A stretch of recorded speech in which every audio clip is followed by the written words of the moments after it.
Okay, hello everybody. Welcome. My name is Marianne Foucault. I'm the director of Social Science Matrix, and I am very delighted to welcome you to our discussion of Dylan Penningroth's book, Before the Movement, The Hidden History of Black Civil Rights, which just came out 2 months ago. The book examines the everyday use of the law by ordinary Black people going back to the last decades of slavery. Penningroth shows that Black people exercise their legal rights at the local level and change the law in myriad and often unspectacular ways for well over a century before the civil rights movement. So Before the Movement challenges conventional historical accounts by recovering the agency of earlier generations and the essential role of local courthouses as theaters of legal and social change. So we are very grateful for the many co-sponsors for this event, which include the Center for Race and Gender, the Jurisprudence and Social Policy Program, the Law School, the Center for the Study of Law and Society, and the History Department, only that. Today's event is part of our Author Meets Critics series, which features critically engaged discussions about recent books by Berkeley faculty. So as always, I will mention a few upcoming events. Tomorrow, we will have a talk by Nivedita Menon, who's visiting Berkeley on her recently published book, Secularism as Misdirection. And then our next Author Meets Critic is from Sharad Shari from the Geography Department. The book is called Gramsci at Sea.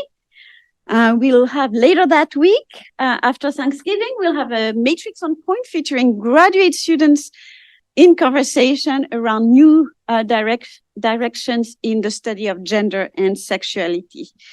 And then our final Author Meets Critics of the season is a book by a new faculty member in the History Department, Travers Jackson, titled Impunity and Capitalism. And we have a lot more events, but those are just some of the highlights of this upcoming months. Now I will introduce our moderator. So Waldo E. Martin Jr. is the Alexander F. and May T. Morrison Professor of American History and Citizenship here at the University of California, Berkeley. He's the author of No Coward Soldiers, Black Cultural Politics in Post-War America, which came out in 2005, as well as Brown v. Board of Education, A Short History with Documents, which came out in 2021, and The Mind of Frederick Douglass from 1985. He's a co-author with Mia Bay and Deborah Gray White of Freedom on My Mind, A History of African Americans with Documents. Yes. And also with another co-authored book with Joshua Bloom of Black Against Empire, The History and Politics of the Black Panther Party, which came out in 2016. With Patricia Sullivan, he co-edited Civil Rights in the United States, an encyclopedia. So aspects of the modern African-American freedom struggle and the history of modern social movements unite his current research and writing interest. And he's currently completing another book titled A Change is Gonna Come, The Cultural Politics of the Black Freedom Struggle and the Making of Modern America. So without further ado, Waldo, I leave it to you to introduce our speaker and critics.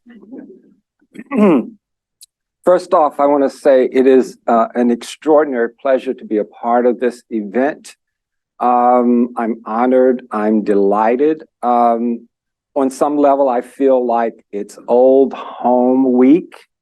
I first met this brother in the early 90s.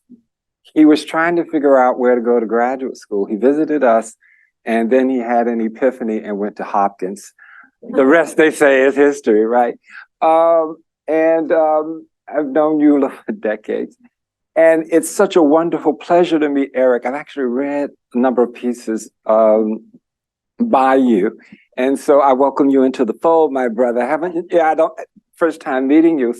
But it's like old home week for me. And all these, as I like to call them, precious memories are flooding back. For example, his very first prize-winning book was part of a series that I co-edited at the University of North Carolina Press. 2003, I think it was something like that. And Eula's most recent book is also in that series, and The Promise of Patriarchy on Women in the Nation of Islam. Dylan specializes in African-American history as well as U.S. socio-legal history. In addition to this amazing book, Before the Movement, as I mentioned, he's the author of The Claims of Kinfolk, African-American Property and Community in the 19th Century South, which won a lot of awards. He has held a number of fellowships, not only research fellowships, but he's been recognized equally by a number of organizations for his teaching excellence. He is a MacArthur Foundation Fellow. And before coming to Berkeley in 2015, and I was also part of the team that kept trying to hassle him about joining the faculty here, and eventually, it worked out.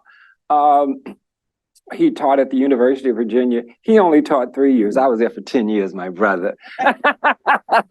How long? Too long. Oops, you didn't hear that. Cut that. And he taught at Northwestern and was a research professor at the American Bar Foundation. Eric is the Jeffrey and Ashley McDermott Professor of Political Science and the co-director of the Institute of Governmental Studies at the University of California. He's the author of 6 books, one, Investigating the President, Congressional Checks on Presidential Power with Doug Kreiner, which came out in 2016. And the book that I've actually, the piece that I've dipped into, Racial Realignment, the Transformation of American Liberalism, 1932 to 1965. In 2017, he was elected to the American Academy of Arts and Sciences. Eula Taylor is Professor of African American Studies here at Berkeley and the 1960 Chair of Undergraduate Education. She's the author of numerous books. The Veiled Garvey on Amy Jakes Garvey is a book that even to this day, her concept of community feminism and trying to figure out exactly what we're talking about, my sister, dominates the kinds of conversations that I have. And most recently, The Promise of Patriarchy, which came out on Women in the Nation of Islam. She's a number of amazing and important pieces on African-American women's history and feminist theory. She is also a distinguished professor teaching award. And I must say, I sat on the committee that gave her the award and did not recuse myself. Number one, because I knew she was an extraordinary teacher, but the encomiums from the other members on the committee, went beyond me. So I felt, okay, it's okay for me to say she's good. But Eula is most proud of her former students, a number of whom I've had the honor of working with her in their work, and a number of them are indeed transforming the field of Black studies. So as I said, this is an august group to be a part of. I'm honored. And we're going to do this. We're going to start off with Dylan. He's going to talk for about 20 minutes.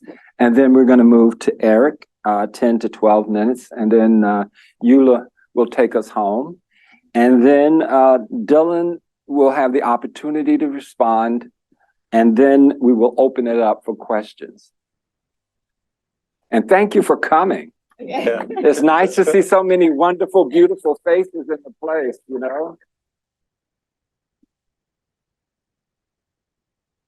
Well, thank you, Waldo, for that generous introduction. It's really good to be here. I want to first thank Marian Fourcade for inviting me to be here, and Julius Isaac for shepherding this event into being. I'm really grateful to Waldo, and Eula, and Eric for agreeing to be part of this conversation. And I really want to thank all of you for choosing to spend part of your afternoon, your lunch hour actually, with us here. It's really a privilege to be able to share some of my research with you here today. So I'm going to sort of talk probably for close to the full 20 minutes because I don't think anyone's read the book, and it might be helpful for me to just kind of lay out what's going on in this book. So for the past several years, I've been trying to learn all that I can about how Black people used law talked about law and thought about law from the 1830s to the 1970s. And so these brief remarks are aimed at trying to recount some of what I've learned. And I'm going to tell it in a few places, partly through the eyes of some of my own relatives. And what I want to do here, and what I do in the book, is I try to use the history of Black legal lives to challenge some of the ways that we as historians and law scholars have come to talk about civil rights and about African-American history more generally. And I'm going to keep this as short as I can because I very much want to engage with questions from all of you. So the story of civil rights that I think most people are familiar with goes something like this. So once upon a time, the legal system was dominated by racist state and local officials who refused to recognize not only Black people's civil rights, but their basic human dignity and even their lives. So law was a fearsome, hostile power, something you needed to avoid whenever possible. It was full of unknowable secrets and often deadly. Then, according to the story, in the 1940s, a few brave lawyers ventured south, bent on changing the law. They confronted the system with a carefully planned series of strategic lawsuits. And also, they confronted the system with the powerful symbolism of a Black lawyer in a white courthouse.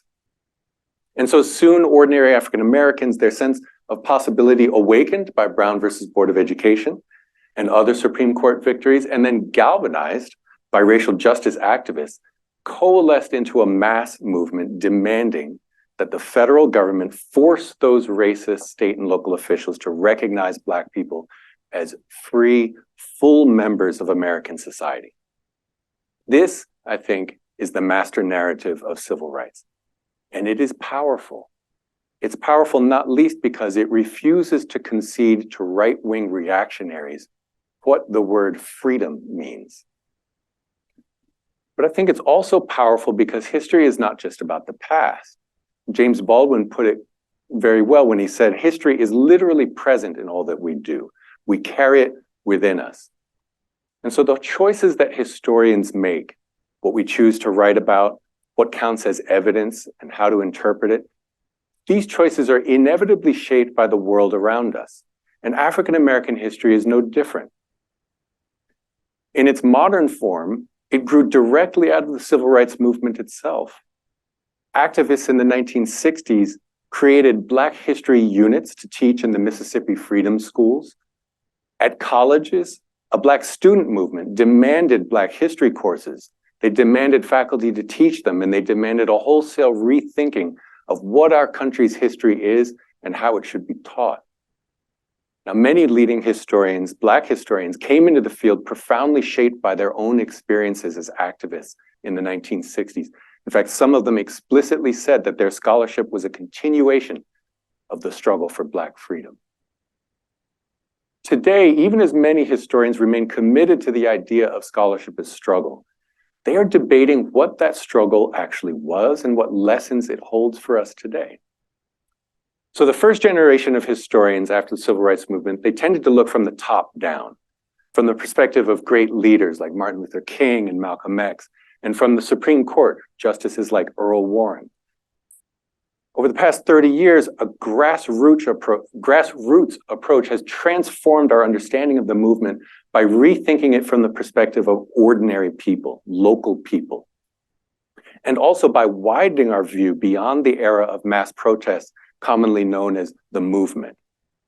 So if we look backward to the 1930s and forward to the 1980s, these historians have shown, we can see a much bigger struggle, a struggle that burned as fiercely in New York and Los Angeles as it did in Selma, Alabama. Movement activists, these historians have shown, realized that civil rights were not enough.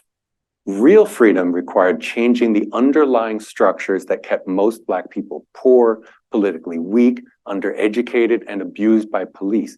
It meant transforming American democracy itself.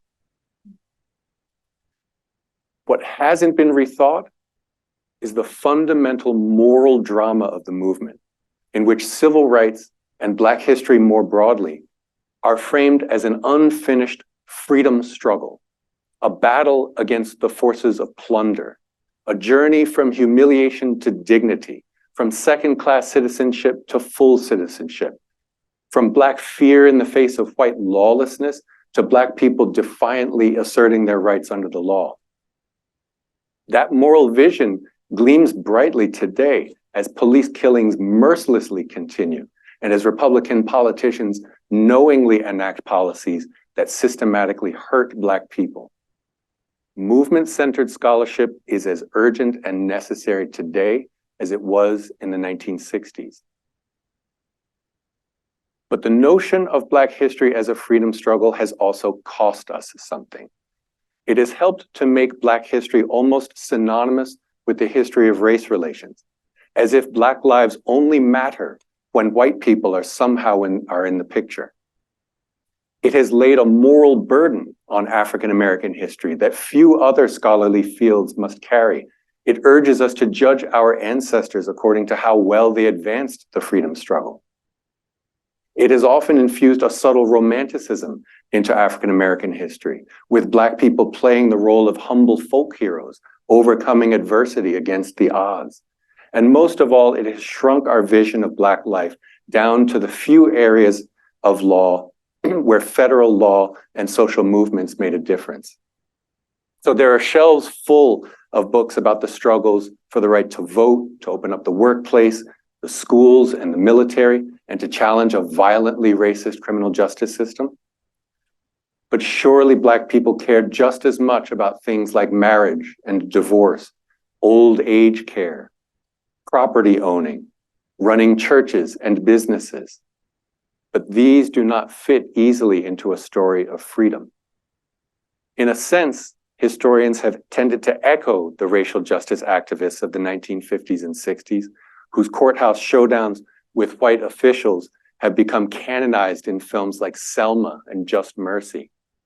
Because African Americans were afraid to go to the courthouse to vote, as one Black farm worker wrote in a letter to the NAACP, scholars today have assumed that they were afraid to go to the courthouse for anything else. In the freedom struggle story, Black people are often seen as ordinary and heroic precisely because they knew so little about law. But if that is so, then why, when a mass movement against racial injustice finally took hold in the 1950s, did so many Black people put their faith in law at all? Civil rights history has left Black people disconnected from our own legal common sense, the way that we actually think about and use law in our daily lives. It has made it harder to see Black people as people in full. African Americans use civil rights all the time. They just weren't the rights that we think of as civil rights. They weren't about protection from discrimination or subordination on the basis of race or sex or other protected categories. Instead, they were the ordinary rights of a freeman, as one of the framers of the 14th Amendment put it, the basic rights of property, contract, and standing that Congress wrote into America's first national civil rights law, the Civil Rights Act of 1866. And during the grim decades of Jim Crow, those were the rights that people exercised, not just in court, but in their daily lives, although they rarely had any reason to call them civil rights.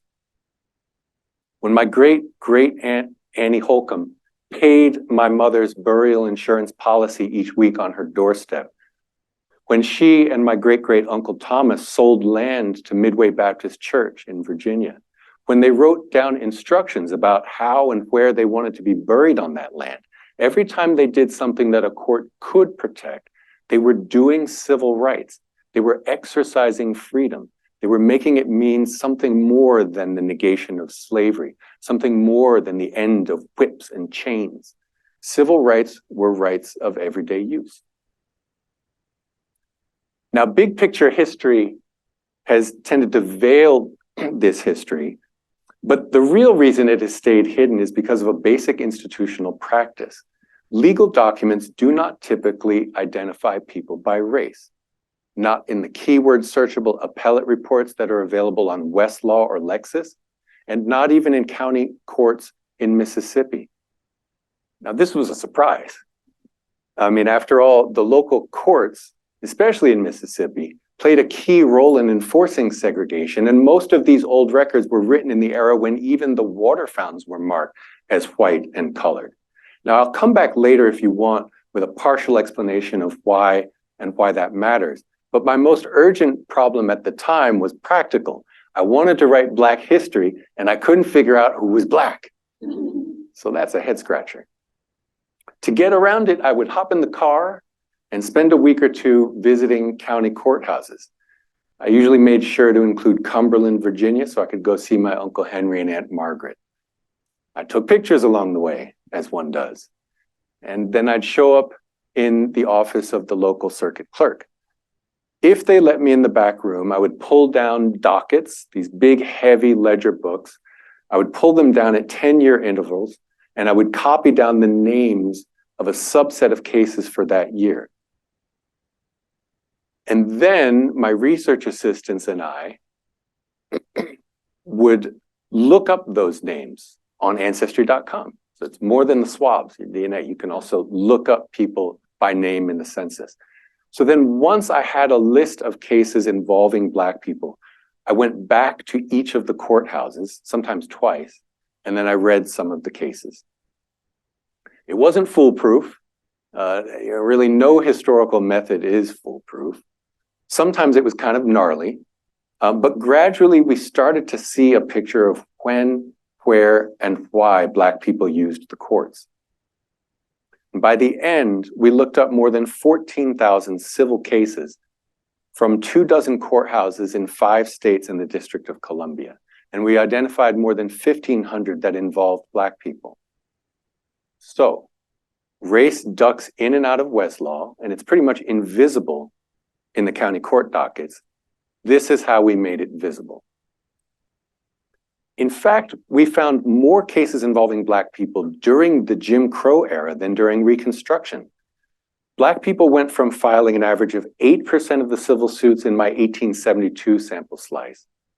And then that percentage rose to 11% in 1892 and 17% in 1902, where it leveled off for about 20 years. I do not know why it dips there, and I'd be happy to get ideas from people about why that is. But it remained level for quite a while during Jim Crow. What did they go to court about?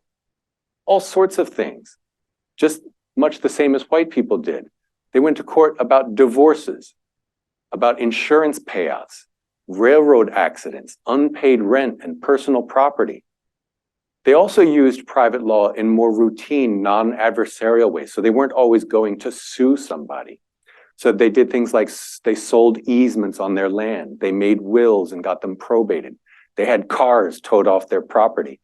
They sorted out home building contracts, drunk driving disputes, and landlord-tenant disputes. And they bought and sold and gifted land. Now, of course, this was not a level playing field. With few exceptions, Black people's legal activity did not challenge white supremacy in any substantive way. Most of their lawsuits were against other Black people. Only 8% of the cases in my Jim Crow slice of the sample crossed the color line. And yet, even as white local officials cut Black people off from formal schooling, farmers in places like Alabama took pride in having what Nate Shaw, an Alabama tenant farmer, called goat sense, which I think is what he means is the common sense that God gave a goat. This is the rough and ready knowledge, the legal knowledge, the ideas and assumptions about law that most grown-ups possessed to varying degrees. So Shaw knew, for example, that each party to a joint promissory note is liable for the other's debt. He knew that a husband's mortgage did not cover household goods unless his wife signed too. And he knew that a renter at the end of his lease had the right and privilege to take anything that ain't tied down. That goat sense got refined through daily experience, and it was discussed in churches and in schools and in Black-owned newspapers. In fact, even in the worst years of segregation, prominent African Americans expressed a wary faith in contract and property as levers that could be used to, quote, uplift the race. So, for example, the AME Church Review predicted When we own railroad stock, we can have the Jim Crow car taken from the road. Another leading minister put it bluntly, buy land, be a freeholder, and no powers on earth can keep you down. When I say that, my uncle, Craig, is ringing in my ears. He would say stuff like that. In short, the obstacles to Black people using their civil rights during Jim Crow were not always as simple as the white and colored signs that were going up over the water fountains. By the 1960s, Southern county courthouses had become a stage for protest. Just as Rosa Parks in 1955 had turned a bus into what Robin Kelly calls a moving theater of injustice, voting rights activists in the 1960s turned county courthouses into a made-for-television drama in which ordinary Black people suddenly seemed to shake off centuries of fear, confronting racist white sheriffs and county clerks to demand their rights. Over and over, in one county seat after another, Black marchers kneeled to pray on the courthouse steps as white cops glowered down on them from in front of the tall, heavy double doors. Now, Black Southerners' decisions during these 1960s campaigns were shaped by their working knowledge of state-based private law. And yet movement activists tended to interpret their behaviors, the Southerners' behaviors, in nostalgic, almost anti-legalist terms, as part of a Southern way of life that they believed had kept generations of Black Southerners alienated from the law and afraid to approach the courthouse. The activists said, and I'll quote just one group of them, that African-American Southerners, quote, did not know much about legal things. They just wanted the right to vote, to use public facilities, to have jobs and decent schools, as well as a larger freedom, a freedom of the human spirit. But of course, Black people had known about legal things for a long time, and they were still highly active in local courts during the 1950s and 60s. And again, the movement lifted up civil rights from the House porch and the county courthouse into the universal values of freedom and justice and dignity, and then it returned them, transfigured as moral arguments. Now, something, of course, got lost in that transfiguration, and that is the long, rich history of Black people's legal experiences and ideas about rights. And so I think activists bequeathed to historians three deeply flawed assumptions. First, that common law rights under state law and the local courts that judged those rights had been a closed book to Black people before the modern freedom struggle. Second, that those rights were not civil rights. And third, that they were essentially irrelevant compared with discrimination or subordination as defined by Congress and the Supreme Court, much less compared to the broader human freedoms that activists were now seeking. There's much to learn from the history of the Black freedom struggle. But if we want to understand Black people's demands for the rights that America denied them, we have to pay more attention to how they talked about and used the rights that were not denied them, the associational privileges and common law civil rights they had been exercising for generations in county clerks' offices and church basements, rights of everyday use. But I think we should go further. We should try to see Black people's political and economic and religious and family commitments as something more than episodes in the history of race relations, something more than echoes of America's original sin, something more than signposts on the road to a more perfect union or facets of a struggle for Black freedom.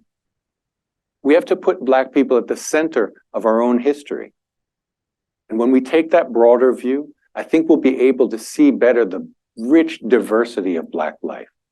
My basic premise is that Black people's lives are worth studying in themselves. All right, thanks so much. A beautiful summary of a tremendous book. So before I was asked to participate on this panel, I knew a little bit about Dylan's work as a historian, and I also remembered how happy several of my colleagues were when he was recruited to Berkeley several years ago. So I took a quick look at the blurb for the book and found it really interesting, and so it was an easy yes. I'm excited to read it. So I'll confess that before I started reading the book, I thought I knew what it was about, based just on, I think, probably my too quick reading of the blurb and maybe my own assumptions about how history tends to be written. And that assumption was that its main contribution was going to be to push back the historical narrative of the civil rights movement to an earlier point than the kind of standard interpretations. And I thought, well, I'm kind of interested to see how does he go about doing that, because there's been a bunch of work, a rich literature that Dylan talks about in the book about the long civil rights movement that pushes back the narrative to the 1920s and 30s, and that's made tremendous contributions, as well as a little bit of work in political science with related ambitions. I'd point out Megan Ming Francis has a really great book on the NAACP's anti-lynching campaign, starting in the 1910s and into the 20s, and its role in state building in the US. And by tracing these earlier developments, I think these other works have identified different actors and agents as important. For example, highlighting the work of Ida B. Wells and bringing lynching onto the national agenda. And these works have often changed our understanding of the key causal factors shaping movement success, as well as limitations. So I assume this book would do something similar to that. And it does, but it also does so much more than that. It really changes how I think about civil rights in a fundamental way. And I think it'll do so for other readers as well. So at a basic level, the book offers a dramatic rethinking of the political, social, and legal history of civil rights in the US, with important implications for how political scientists, historians, and legal scholars think and also teach, something I'll bring up at the very end. As Dylan just described, the archival work here is just amazing to behold. It was really both as a foundation for evidence in terms of these court records and then linking it to ancestry.com. And then also as a source, when you read the chapters, what's striking is there are these beautifully crafted narratives that tell the stories of these individual lives while connecting it up to these much broader analytical themes, which I think is really hard to do. And this book does it just exceptionally well, brings the reader into a world that has not been explored in this way in the past by scholars. Now, I'm gonna recapitulate a little bit, but hopefully not too much, some of what Dylan just talked about, and then get into what I see as the implications. The book really shows that a lot of what we think of today as prosaic rights to property, contract, marriage, divorce, among them, form the core of much of how civil rights were understood both by Black and white Americans in the 19th century and into the 20th century. They were rightly long understood to be fundamental to living one's life as an individual person. But this view of civil rights has largely dropped out. And I think one of the most striking implications of the book is to demonstrate how legal scholarship has wrongly created a bifurcation where Black people are seen as relevant to the law in particular ways, generally, as Dylan just talked about, in juxtaposition to white-controlled authority, cases about voting rights, job discrimination, integrating schools, criminal justice, when in reality, Black people were plaintiffs and defendants struggling for their civil rights in critical contract, property, marriage law cases that not only affected their own lives as individuals, but also helped in important cases shape legal doctrines more broadly. So, and the basic claim is we've not seen this because of the shift in how civil rights are understood, where the civil rights movement came to focus on these struggles for voting, integration, and job discrimination, which are very different from these private law cases. And I think one of the key points here is that we should see civil rights both as the fundamental rights of any free people, as well as the rights of particular groups and especially minorities not to be discriminated against. And what's happened is we've come to see the latter and we've lost sight of the former with really important consequences. And so from this perspective, the NAACP's legal strategy, even with its many strengths, Dylan argues ceded the vast ground of private law that had actually been the kind of law that shaped the everyday lives of Black people. And like just one example I thought was really interesting here is thinking about discrimination on trains and restaurants in terms of rights, their contract and property rights as individuals, that was the rhetoric or the lens through which individual Black people in the South thought about it and experienced that, and it sort of gets cut out of our narrative or our understanding. All right, so let me talk a little bit about implications. One of which Dylan talked about, so I'm not going to say a lot about, but this idea of thinking about Black history, not just in terms of race relations, but the everyday lives, struggles, and successes of Black people as agents. And so not just as agents with respect to white authorities. I think he talked about that wonderfully here already. Second, I think that maybe gets less attention directly in the book, and I'd be really interested to hear you talk more about it, is the relationship between race and capitalism. And I think this is kind of implicit in the book. So one of the really interesting points is that even at the height of Jim Crow, and to some extent in this pre-Civil War era as well, white people recognized certain Black rights. And Dylan's very careful to argue it. This was not due to some sense of fairness, paternalism, or absence of racism, but rather because life's ordinary business, transactions in a market economy, required it or was facilitated it by it. In other words, Black people's ability to enter into contracts and convey property benefited white and Black people alike under certain circumstances.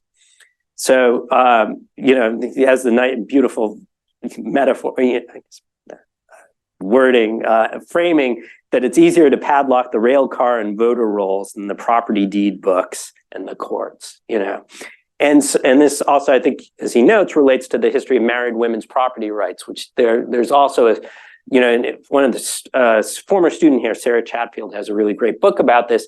One of the striking things in her book was even states like Mississippi ended up being among the first to pass married women's property rights legislation. And it was bound up with, these questions of how do you organize an economy? Again, it was nothing to do with a lack of, in this case, gender discrimination, sexism, but so I'd love to hear a little bit more about this, and also maybe to hear more about the discussion of property owning by free Black people, as well as in some cases enslaved people in the pre-Civil War South, where Dylan notes that 250,000 free Black people in the South owned the equivalent of $8.8 billion of property in 2021 values in 1860.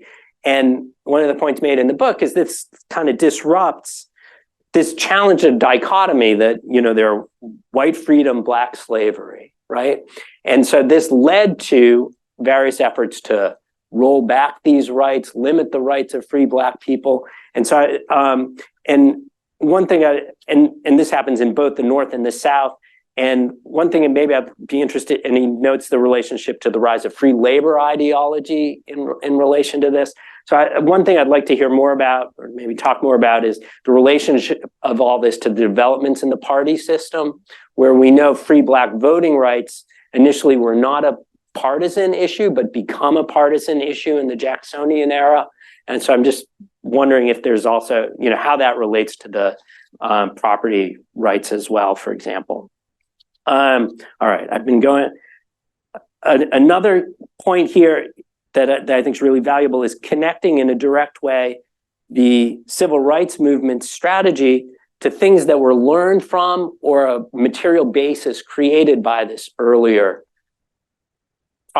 court cases and properties, development of law earlier on. So a couple points here. One is just the observation that even in Brown v. Board, the litigation, the use of dolls and psychological damage can be traced back to thinking about a tort logic, a legal tort claim logic, that Dylan notes Polly Murray, one of the Black lawyer working on the case, came up with this idea. So this connects the very legal strategies used in the civil rights movement to this earlier history, and again, something that's been cut out. And then also thinking, we talk about the role of the Black church in the civil rights movement. And I think one of the things this shows is, well, how did you get a Black church with enough resources and, authority in a sense to play that role? Well, a lot of these cases about church property, church autonomy are contributed to that story. All right. Finally, the study has really important implications for legal education. And so the book argues that one's understanding of the development of property and contract law can be changed by reading cases in this way. In other words, with attention to the race of the plaintiffs and both parties involved. And Dylan argues, I think quite persuasively, that attention to this broader concept of civil rights can then help foster a more inclusive legal education, where currently, the way law is taught, I haven't gone to law school, but it certainly rung true, that legal education basically treats much of the kind of core of legal education is totally apart from Black people's experience or race. And then there's a separate segment of anti-discrimination law. But the claim here, the contribution is that, well, actually Black people were quite involved in formation of contract law, property law. And when you teach those concepts, it should not be taught in this sort of exclusive way. So I thought that was also just a really rich contribution. All right, one maybe last question I'll just pose is, there's been a lot of work in political science and elsewhere kind of critiquing the legal strategy from a standpoint of, reducing the radicalism of the movement, narrowing away from economic claims. And so I just was curious, this is a very different critique of the legal strategy. And I'd just be interested to hear more about, how do you see the relationship between this critique that you're making, or this, I don't know, revision that you're making? I don't know if critique is probably not the right word, and that body of scholarship that's challenged it from a kind of, I don't know, you could say broadly left social movement, that the legal strategy de-radicalized the movement. And so I'd love to hear more about that. But bottom line, I mean, this is just a rich, deeply insightful book. It was just a pleasure to read, and I definitely recommend you pick up a copy. Thank you. Thank you for the opportunity to participate in this conversation. Before the Movement, The Hidden History of Civil Rights is a seminal book that will no doubt become a canonical text in the fields of African American and legal history. It's a masterful rendering of African Americans' inner lives via their legal entanglements, but it's written in a fashion that reminds us of the most important and gifted Black women writers. There is no substitute for beautiful storytelling, and Dylan gives us snapshots into worlds that have largely remained hidden in plain sight. I see two main goals of the book. The first is to push us to rethink how African Americans have impacted the shaping and enforcement of all kinds of legal proceedings and laws before what is understood as the modern 1950s civil rights movement. Second, and what I find most fascinating, is the disentanglement of Black history from the freedom struggle. That is, every time a Black person went to court, sought out a lawyer, or organized an association, it was not to dismantle an oppressive structure. Sometimes they just wanted to be treated fairly and to reap the benefits, both real and imagined, of legal protection. Neither of these goals is easy to achieve, and I am in awe of Dylan's intellectual grasp of so many moving parts. Before the end of legal slavery, Dylan enters into the vortex of African Americans' legal possibilities through the rubric of privileges, and I'm putting it in parentheses, privileges. And after the passage of the 13th and 14th Amendments, so-called privileges move into the category of rights. And Dylan builds an argument that makes real how Black people, with careful intention, learn how to make meaning of their rights, largely through Black newspapers and the Black church.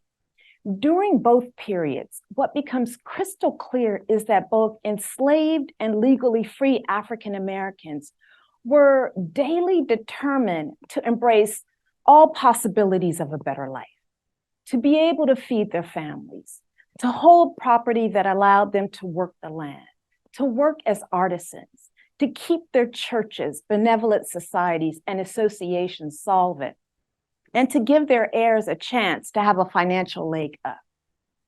Overall, what Dillon drives home is that the legal lives of many Black people had nothing to do with dismantling oppressive structures, but everything to do with making the best decisions for themselves, their families, and their communities. Going to court or assessing lawyers served to keep what they had or what they felt they were entitled to. The courthouse was more of a place to secure property, even though most African-American historians document it as a site for civil rights, which are largely linked to the principles of non-discrimination. County court records are the primary archive, an unwieldy collection of documents that take the patience of a saint to slog through. But I also love reading the snatches from the rare collections of lawyers' papers as an enhancement to the primary archive to narrate the legal lives and culture of Black people. Now, please know, this is also not an easy task because just like today, documents are filled with truths and lies. And while sometimes I wondered about the truth of the documents, the more I read Dillon's careful prose, filled with nuances and an ethic of care, the more I realized that there are important stories in the lies as well.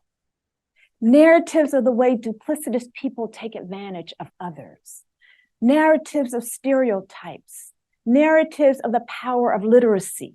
Dillon points out the mark that Black people used and X'd on most of the documents. Narratives of determination, narratives of remaking who constitutes family.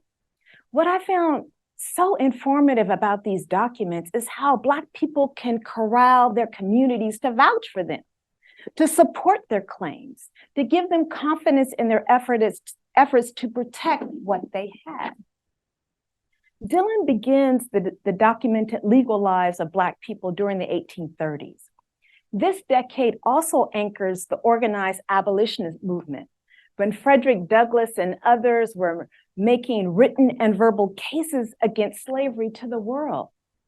Freedom was in the air, but on the ground, enslaved people wanted a receipt for the money that they loaned to white people. And free Black people wanted their associations to be protected from embezzlers. Debt and credit, just like today, keep and kept the capitalist system going. I'm interested in knowing why Dillon doesn't discuss capitalism as he narrates the power of cash in the lives of everyone. I agree with him when he writes, quote, "White Southerners cared more about making money and preventing revolts than about keeping slaves away from contracts and property," end of quote. During freedom, white lawyers are representing Black people because they need money.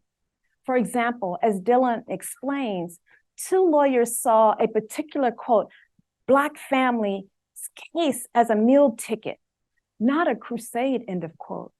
Or as Dillon describes, quote, "Of course, a lawyer could laugh at stories about Black clients and still take their money," end of quote. Whites, quote, "sometimes short on cash and long on debt.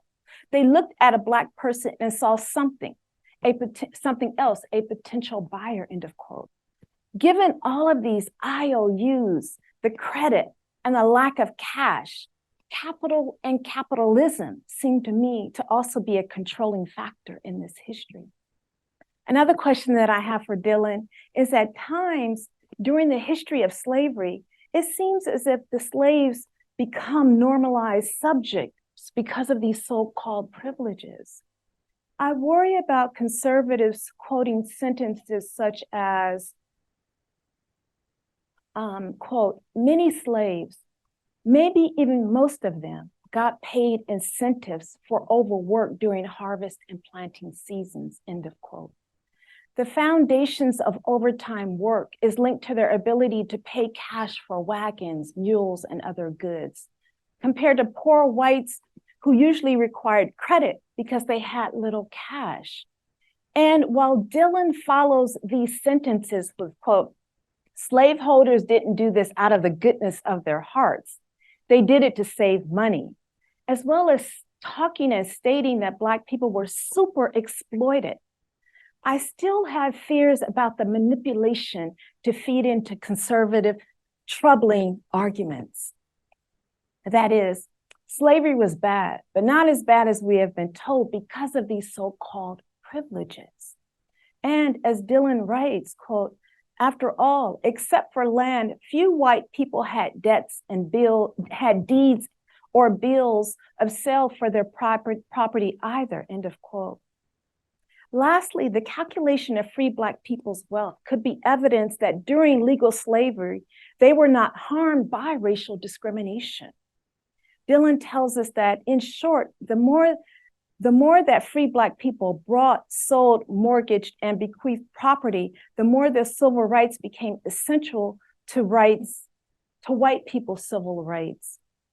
Dylan is careful at all of these turns to say that giving free Black people rights of everyday use didn't threaten the racial order.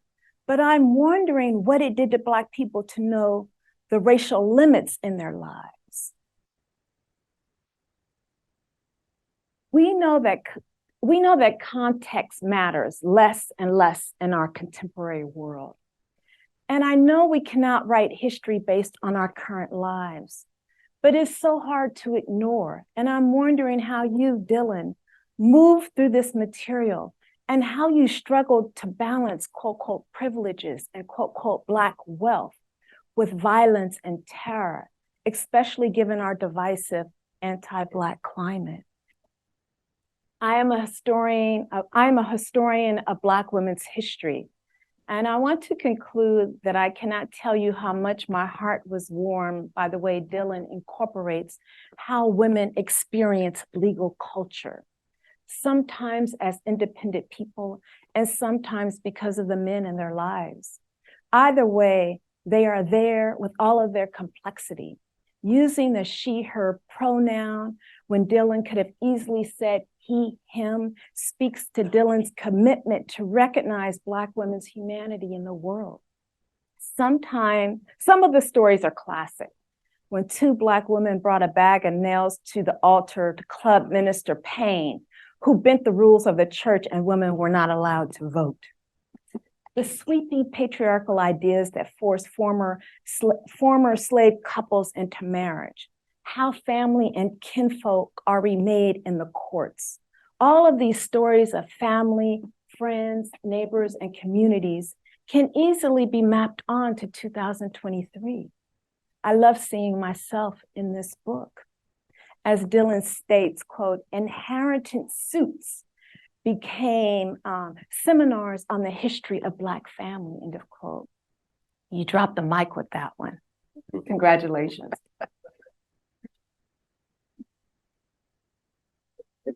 You want to wear this? I'm bowled over. Thank you for these comments. These are just, incredibly thoughtful. I'm just going to try and address a couple of the things that you said, because I know that there may be questions in the audience and there may be other opportunities for me to circle back. And I think I'm going to start with the series of questions that you ended with, Eula, which is about how I tried to balance, I think the way you put it was how to balance privileges with terror and violence. And I will tell you, I struggled early and often with how to write this book so that people who do not mean well would not twist what I had written. I went back and forth on individual sentences, even on whole chapters.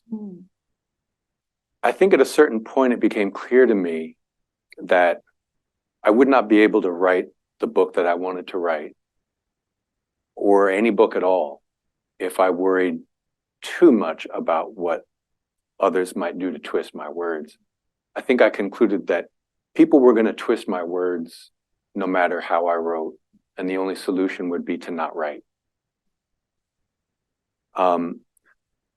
But you have put your finger on one of the things that I did,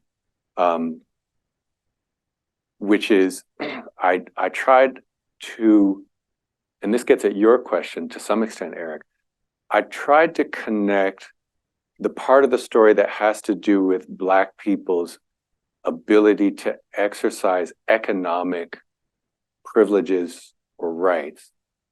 I tried to connect it to the system that was exploiting them.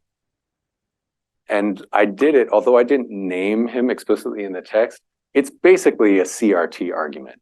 It's Derek Bell's interest convergence. I sort of smuggled that in there. So, you know, in a sense, like if conservatives want to come after me and say, blah, blah, blah, it was good for, you know, then maybe I can smile and say, okay, you're a critical race theorist now. But, you know, I mean, you know, when I talk about things like chain of title, you know, where you have more and more Black people, you know, the 2 generations after slavery, you see this enormous rise in Black land ownership, 15 million acres by 1910. Each one of those acres is legally part of a chain of title. And, you know, anyone who wants to buy that land or anyone who wants to lend money against that land needs to be aware of the chain of title. And if it gets broken, there are problems. So that implicates white people in Black people's civil rights. It's not perfect. Obviously, you know, there were whites who rode around and just took land.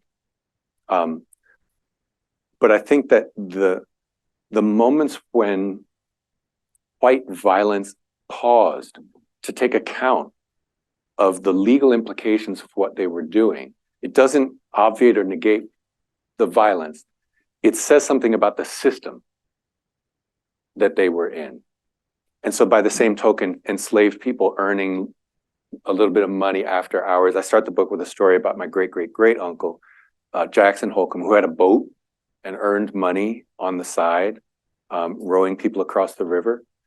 You know, that was good for the system. It was good for Masters' bottom line. They spent, in the cotton belt, they spent about 20% of their revenues feeding and clothing slaves. So any time that they allocated to slaves after hours, it's not like they were cutting slaves' work time in the fields. They were simply saying, okay, if you want to stay up until midnight 4 days a week and work on Sundays, then you can have this. So it's just this super exploitation. You know, that's starting to sound a little bit like partly an answer to where is the capitalism part of the question. I think that's where it comes in. And I think that you're correct that I didn't play it up. I didn't make it explicit. It's kind of below the surface of a lot of what I've written, but it's very much there. I firmly believe that a lot of what I'm seeing in this story is not only things that are good for the workings of capitalism, even racial capitalism, but are integral to its functioning. So I think I'll just say one last thing, sort of to put a point on that last statement. So Jackson Holcomb in Cumberland County, he was able to buy, I think it was his first 100 acres of land in, gosh, what was it? 1883. And then later he got wind via another white person who came and told him about a white man named Robert Garnett who was going bankrupt. And I'm pretty sure Garnett owned or was connected to the people who owned Jackson Holcomb. So Garnett is going bankrupt, land is for sale, and this white man comes and tells Jackson Holcomb, you can buy it, and you can buy it cheap because this man's bankrupt. He needs money now. It's like a fire sale. Now, why did he do that? I mean, one answer, you know, structural answer could be, well, it's good for the system. Another answer could be he knew him. So there's this story of like personalism where you can have very hostile feelings toward Black people as a race, but not toward this particular Black person. So that could be part of the story. But then at the end of the day, there's this element that I think all of us historians are familiar with, where you come to the end of your evidentiary rope and you just don't know. And so, you know, for me, that remains often sort of the land where I have to be careful not to overreach the evidence, not to read too much in, to leave space for human complexity.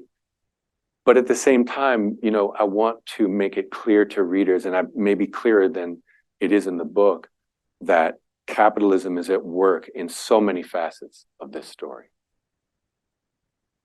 So I want to open it up. Okay. What we're going to do is pass the mic. So if you have a question, please raise your hand, shout out, you know, do a dance, whatever, however you choose to be recognized. You know, and I know there are some questions because I can feel the energy. I can feel the questions. So just, you know, bring it on. Yeah. Okay. Hey, Professor. A question. The thing that resonates with me is the archival work that you did. And I'm wondering, can you go a little bit deeper into what that was like, especially the outreach to the courthouses, where they like, yeah, you can totally take a look at these records, don't get a paper cut, or is there any apprehension towards, you know, after explaining what you were doing? That's a great question. So there are like two ways that I've been thinking about and answer that question over the past few weeks. So one answer is, practically speaking, most of the clerks were fine with me coming in as long as I didn't get in people's way, and as long as I didn't make it seem as though I was getting privileges that some of the working lawyers and title searchers didn't get. So they're wary of that. These are people who come every day and I don't come every day. But most of them, once they figured out what I was doing, were fine with it. Some were not. I'll never know why not. Sometimes they would kind of use excuses, or they would invent things, like they'd say, well, you can use these records, but it's going to cost you $5 for every picture that you take of the docket books. Yeah. I'm not going to say who that was. It's just, you know, account. So, but I guess the larger point is they have enormous discretion over the records, and they're not an archive. It's a courthouse. What they do is they process traffic tickets. I heard a lot of gossip about traffic tickets, and they make title searches possible for people. Now, there is this kind of litigation wing, you know, that's typically in a separate building. I actually got to talk with some of the working lawyers, including in Cumberland. One of them knew my great uncle. So that's the first answer to the question. But the second answer, it has to do with like my positionality. You know, so I was able to do this kind of work, and I kind of know that I came into the courthouse with certain kinds of privileges that other people didn't. So, for example, I could drive, you know, past midnight to get from one part of Mississippi to another part. And I think it's because of how I look, partly. I was not super worried. I was a little worried. There were times when I was a lot worried when interacting with people who had Confederate flags and gun racks and stuff like that. But, you know, like, there was a certain way in which I could sort of move through the courthouse. I could walk up the courthouse steps and say, I'm doing African American history, and I would like you, you know, can I get in the back? And I think, you know, I don't know how they would have reacted if I looked differently, if I was a woman. You know, it's hard to tell. But that's always in your mind when you're a historian and you're going out into the field to do this kind of thing. So I just wanted to kind of surface that as well. Hi, thanks. I wanted to ask maybe a more narrow question.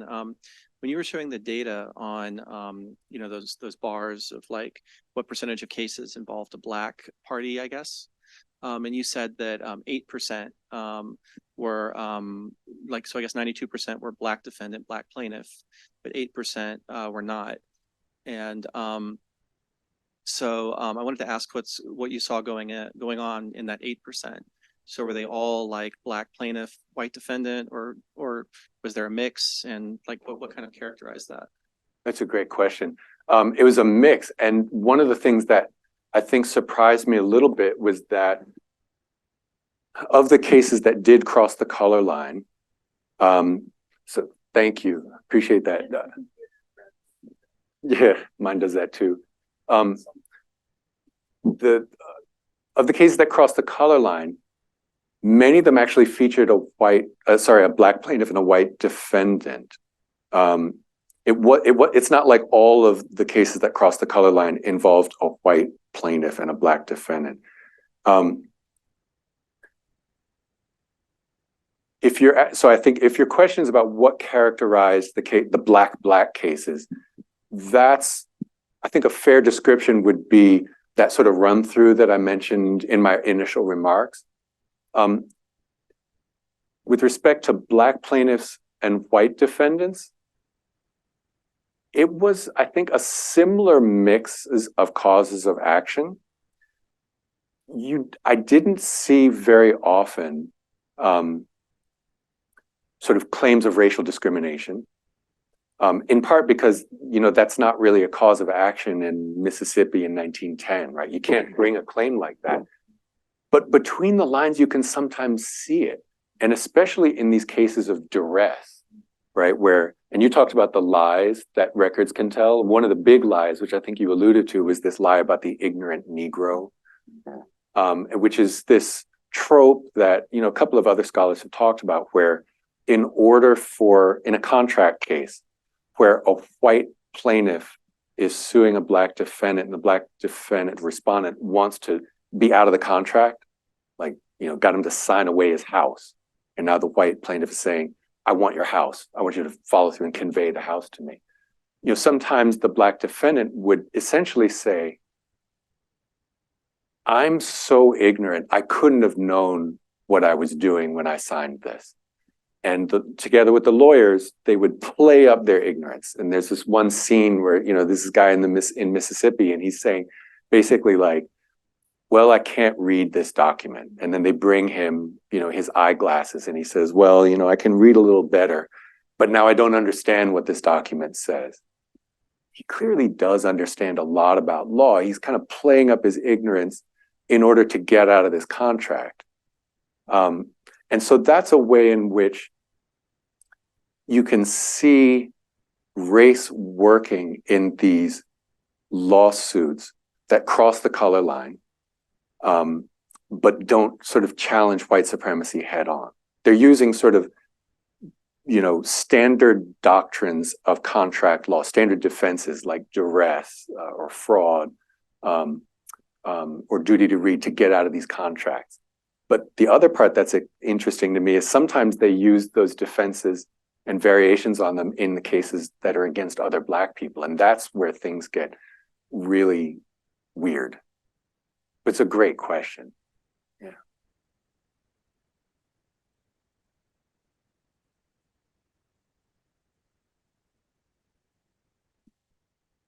Wonder if there was a moment when you were surprised by what you were finding throughout your research. And I also wonder about the idea of surprise in the very earliest days of people accessing the legal system, that, holy cow, we won or got something. I really like that question. To answer the second question, I think that it was not surprising to white and Black Southerners at all when Black people started going to courthouses in 1865. And that's because of these privileges of slavery. It's because slaves had privileges that they couldn't defend in court, but which followed sort of the general logic of property and contract law. And so when 1865 comes and they become free and they begin signing contracts to work, not only are they necessary for the South's economy, this cotton economy, to get back on its feet, like you need Black people to work, you can't whip them anymore. You need contract law. You have to recognize them as having this civil right. Not only that, but also they're used to seeing Black people make deals that are not contracts, but are bargains that are treated often as contracts. They're used to seeing Black people own property. So, 1865, 66 doesn't seem like such a contrast. But to answer the first part of your question, what was surprising to me, honestly, it's how emotional I got reading some of these files. Precisely because of what you said, they're intimate. People, when they go to court over, say, like police violence, that's a certain kind of intimacy, like the intimacy of violence. But there's a different kind of intimacy when someone is going to court over an inheritance. So, this is one case, one of the very first cases I read in Washington, D.C. It was an elderly woman named Eliza Brown. And she was enslaved in Maryland. And she came to DC sometime in the 1860s. And then by 1885, she owns a house and a lot. And she decides to leave it not to her biological children, but to another woman, her best friend's daughter. And so she does that using a pocket deed. And then her biological nieces show up, come down from Baltimore, and they're like, what's up? Like, that's ours. And so in the course of that lawsuit and others like it, one of the things that comes out is the emotion of people saying, no, she's not your family, we're your family. Or the emotion of describing for the court, right? Why should you get the property? The court says, why should you get the property? Sometimes the answer is because I cared for her as she was dying. And then the court says, well, tell us how you did that. And when I read that testimony, it broke my heart. It's incredible. Now, wherever books are sold, it's here. On Libby yet, or in the libraries? It should be. Well, if it's not in the library, then I'll walk a copy over there soon. It takes them a while. Takes them a while to get it through the system. It'll get barcoded soon. Yeah.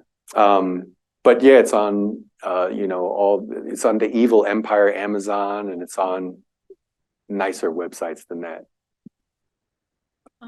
Do you think this type of analytical framework can be used to analyze other types of race relations in America? Because when you were describing your book, I just thought of myself. I'm Mexican American, and I could see a similar study happening in the Southwest and describing how other Mexican Americans or Mexicans, first generation Mexicans, saw their legal consciousness. So do you think that could be applied to other types of ethnic studies works? Absolutely. I think so. I mean, I've spent my career studying African American history, but my instincts tell me there's no reason why one couldn't apply some of the approaches, some of the perspectives, to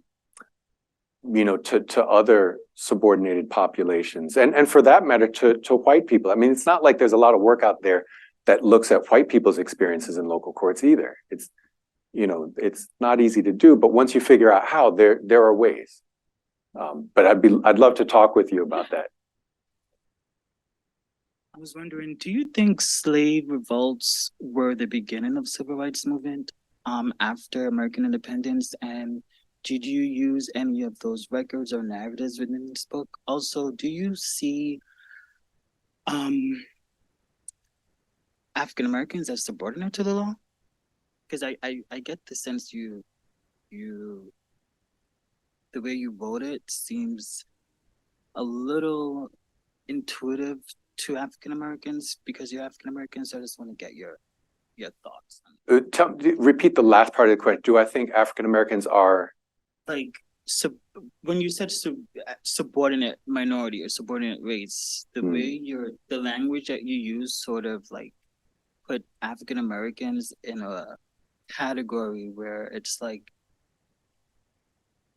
they use the law to free themselves, but the law is based and built on subordinating them, like, you know, keeping them suppressed. So, Oh, I see what you're saying. Yeah. No, it's a great question. So here, for the second part of your question, I'm going to kind of think back to the ways that I've been borrowing from legal sociologists, Cal Morrell, they helped me walk through this literature. You know, I think that you're right that law tended to subordinate African Americans, including contract law, right? Like, so it's facially neutral. It doesn't say that there's no such thing as the Negro law of contract, right? But its ordinary workings tend to work against certain kinds of people. The challenge, though, is that precisely because it doesn't work against African Americans, you have to figure out, like, how is it disadvantaging African Americans? And I think that what's happening is it is perpetuating and enlarging, aggrandizing inequalities that exist outside the courthouse. So, you know, there's this famous article, you know, why the haves always come out ahead. And it, you know, the theory, Mark Galanter, he's sort of saying, look, you know, when you go to a courthouse, there are certain kinds of people who are there all the time. They're repeat players and they know the lawyers. I saw, these are the people who were around me as I was in the courthouse. They're doing title searches. They know, they're like slapping hands with the clerk and so forth. Those people, then you have these one-shot people who might go to court once in their life, if ever. They don't know everybody. Whether they're poor or rich, you know, matters also. And whether they're Black matters a lot. But I think that what matters an awful lot is that they're just one-shotters. They're never going to be back. And the people in the courthouse don't have to take them seriously quite the same way. So it's perpetuating and aggrandizing inequalities that exist outside the courthouse. It's making them worse in many cases. So when I use the word subordinated, I'm borrowing it from sort of law talk, like subordinated minorities. I don't mean that they are subordinate people, of course. I mean that they're being subordinated in many different spheres that interlock. And you can see that interlocking effect sometimes in the courthouse. The first part, slave revolts, I didn't really talk about them in the book.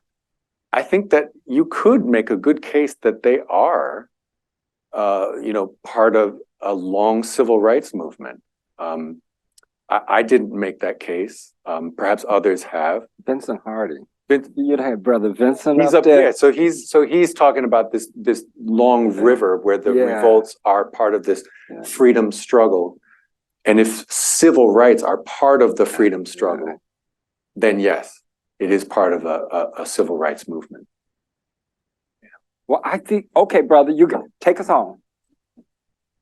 Yeah, take us home. My question is kind of historiographical. So you talk about the grand narratives of like civil rights history and Black legal history more broadly, but it's usually centered around, you know, Black folks trying to be integrated with whites. So did you think about, like, and clearly the court cases you're looking at didn't have anything to do with that. Did you see this? Did you think about this when writing this, or can you just share your thoughts about, you know, legal history and the idea of integration and yeah. No, that's a great question. And I think maybe, you know, the answer that springs to mind about your question is that although desegregation or integration don't appear explicitly in the sources that I'm using, because it's not sort of cause of action, you can see traces of that history in the sources because the sources reflect some of the reality that exists outside the courthouse. And a lot of the reality in the rural South in 1910 is that there's no segregation. Like, people don't live apart. In fact, white people want Black people to be living close by so they can have easy access to their services. But then the story of segregation and integration takes sort of these interesting turns when people go to the North. And that's a story that I think, you know, links back to some of my own family's history. And it connects, it touches in many nuanced ways with the kinds of zoning laws, the kinds of restrictive covenants that people engage with. But above all, it reveals, I think, the fragility of legalized segregation. Like, we often think of it as this really incredibly powerful, sturdy thing. It was in many ways fragile, which helps explain the violence that often whites used to defend it. But racially restrictive covenants, they're kind of not easy to defeat, but they're really shaky as a matter of property doctrine. And so you can sort of see that playing out in the sources as well. Thank you for that question. Well, and I thank you, my brother. Let's give him a round of applause. And, you know, the book is available, and please get a copy. And, somebody want to sponsor something, bring Brother Dylan out, sell 100 books, you know. Thank you all for coming. This is great.